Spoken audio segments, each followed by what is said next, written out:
In dealing with debt today, parents are paying a price to keep their children's all-important education going during the pandemic. Matt Schulz, Chief Credit Analyst at LendingTree, joins us now. And Matt, what have you learned about parents and debt levels and education? Our latest LendingTree survey shows that about half of parents of young kids said that they had gone into some sort of debt because of coronavirus-related circumstances. That's an awful lot of people, and that means that there are millions of Americans out there whose financial lives have been thrown into chaos because of this outbreak. And that's troubling because we know that even before this started, Americans' financial margin for error was generally pretty tiny, and we're definitely seeing proof of that now. How are parents covering the costs? More than a third of parents said that they had tapped into their kids' college fund to use it as basically a de facto emergency fund because of the pandemic. The thing is, there's a real opportunity cost there, and the fact is that that money taken out today is money that's not going to be able to earn interest and grow during those years that your kid works his way through middle school and high school and into college.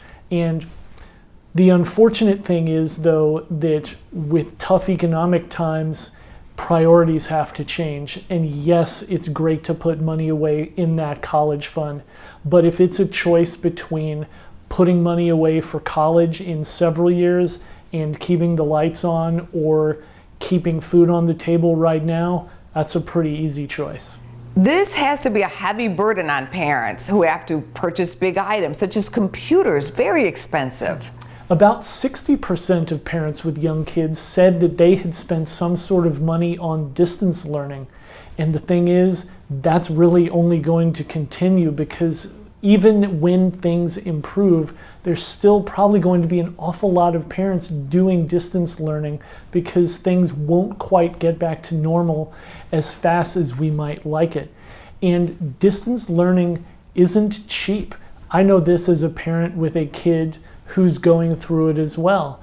And what's interesting is that the average person says that they've spent about $1,000 on prepping for distance learning. There's a lot that goes into that, and some of that would include things like iPads or laptops or Chromebooks or desks and chairs and other types of equipment. It really is important to create that good environment for your kid to get the most out of this distance learning, and it's not cheap.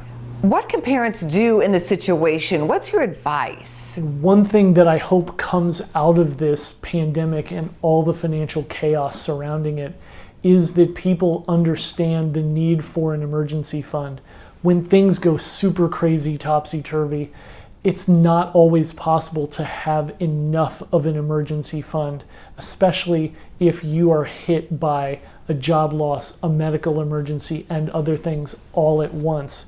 But the truth is that at least having some bit of an emergency fund, some bit of a rainy day account, some bit of cushion that you can fall back on can really make a huge difference. It's always for more Business First AM. Check us out on social media. We're on Facebook, YouTube, and Twitter. And go to businessfirstam.com for where to see our show on TV.